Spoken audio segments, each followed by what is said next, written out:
जिला परिषद विभाग पक्षर विभिन्न विभाग को नहीं अनुष्ठित है समीक्षा बैठक।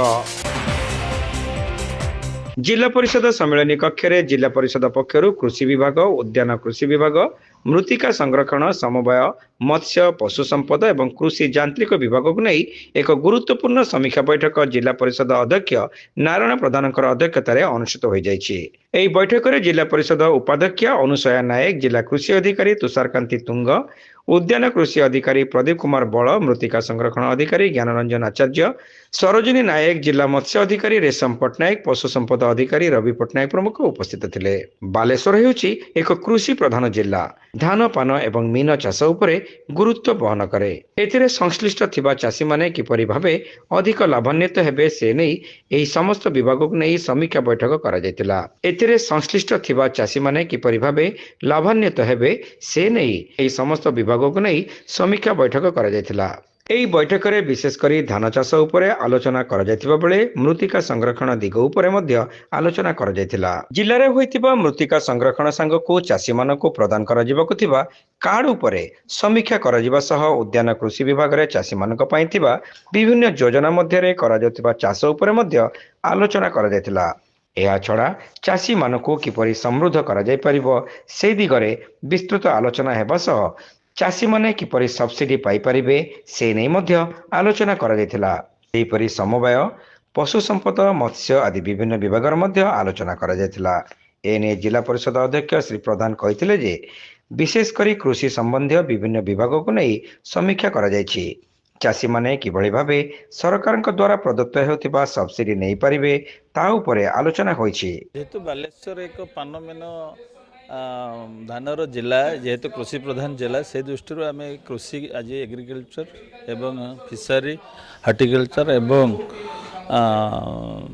ଆପଣଙ୍କର ମୃତ୍ତିକା ସଂରକ୍ଷଣ ଏବଂ ସମବାୟକୁ ନେଇ ଏକ ସମୀକ୍ଷା ବୈଠକ କରାଯାଇଛି। ଯେହେତୁ ଚାଷୀମାନଙ୍କୁ କିଭଳି ଭାବରେ ତାଙ୍କୁ ସମୃଦ୍ଧି କରାଯିବ ଏବଂ ତାଙ୍କର ବିକାଶ କାର୍ଯ୍ୟକ୍ରମରେ ସରକାର ଏବେ ସବୁ ଯୋଜନା ଏଇ ଚାଷ ଏଇ 5ଟି ଡିପାର୍ଟମେଣ୍ଟରେ ଆପଣଙ୍କର ବିଭିନ୍ନ ସବସିଡି ମାଧ୍ୟମ କାର୍ଯ୍ୟକ୍ରମ ଏବଂ ବ୍ୟକ୍ତିଗତ ନିଜର ସ୍ୱାବଲମ୍ବୀ ହୋଇପାରିବେ କିଭଳି ଭାବେ ଚାଷୀଙ୍କୁ ସେଥିପାଇଁ ଯେଉଁ ଯୋଜନା ଗୁଡ଼ିକ ଦିଆଯାଇଛି ତାକୁ କିଭଳି କାର୍ଯ୍ୟକ୍ରମ କରାଯାଇପାରିବ, ଲୋକଙ୍କ ପାଖରେ ପହଞ୍ଚି ପାରିବ ସେ ସଚେତନ କାର୍ଯ୍ୟକ୍ରମ।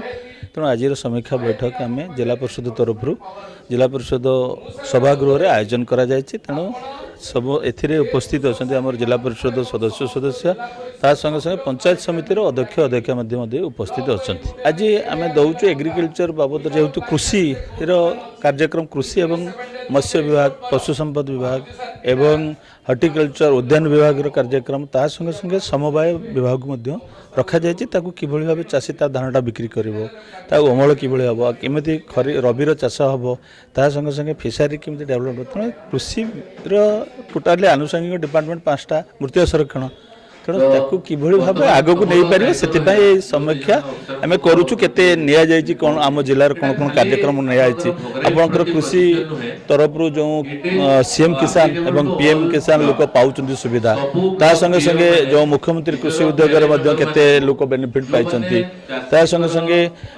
ଆପଣଙ୍କର ଫିସାରୀ ଏବଂ ପଶୁ ସମ୍ପଦ ବିଭାଗ ତରଫରୁ କ'ଣ କ'ଣ କାର୍ଯ୍ୟକ୍ରମ ନିଆଯାଇଛି ତାକୁ ଆଜି ଏଠି ସମୀକ୍ଷା କରାଯାଉଛି। ତାଙ୍କୁ ଦେଖାଯାଉଛି କାହା ଭିତରେ କ'ଣ ଭୁଲ ଅଛି।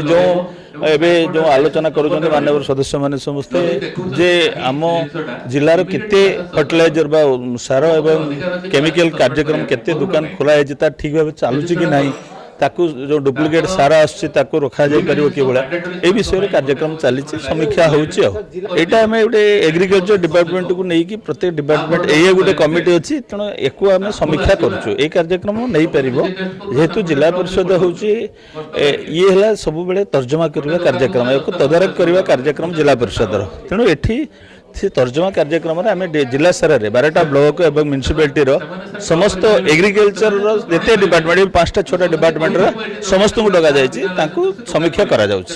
ଏହି ସମୀକ୍ଷା ବୈଠକରେ ଜିଲ୍ଲା ପରିଷଦର ସମସ୍ତ ସଦସ୍ୟଙ୍କ ସହ ପଞ୍ଚାୟତ ସମିତିର ଅଧ୍ୟକ୍ଷ ଏବଂ ଅଧ୍ୟକ୍ଷମାନେ ଉପସ୍ଥିତ ଥିଲେ।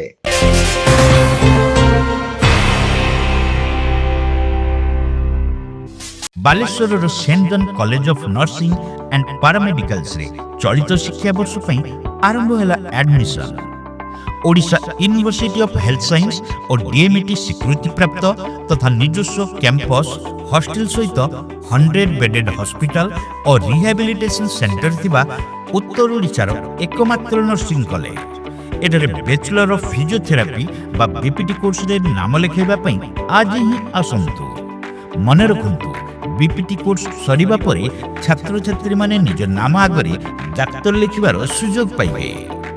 ख्रिस्टियन वैल्यू और डिसिप्लिन सहित अभिज्ञ शिक्षकों शिक्षादान ई क्लासेस 24 घंटिया निजस्व हॉस्पिटल रे प्रैक्टिकल ट्रेनिंग उभय बालक और बालिका स्वतंत्र हॉस्टेल प्रभृति सुविधा सहित कोर्स सरीबा परे कॉलेज निजस्व हॉस्पिटल रे 6 मासर इंटर्नशिप जहाँ छात्र छात्री नियुक्ति पई बेस सहायक हेबो।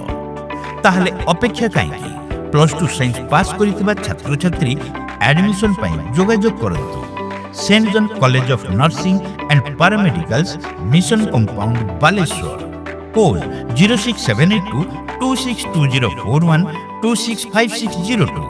मोबाइल 7735 368382 9777 122 122 94370 65601।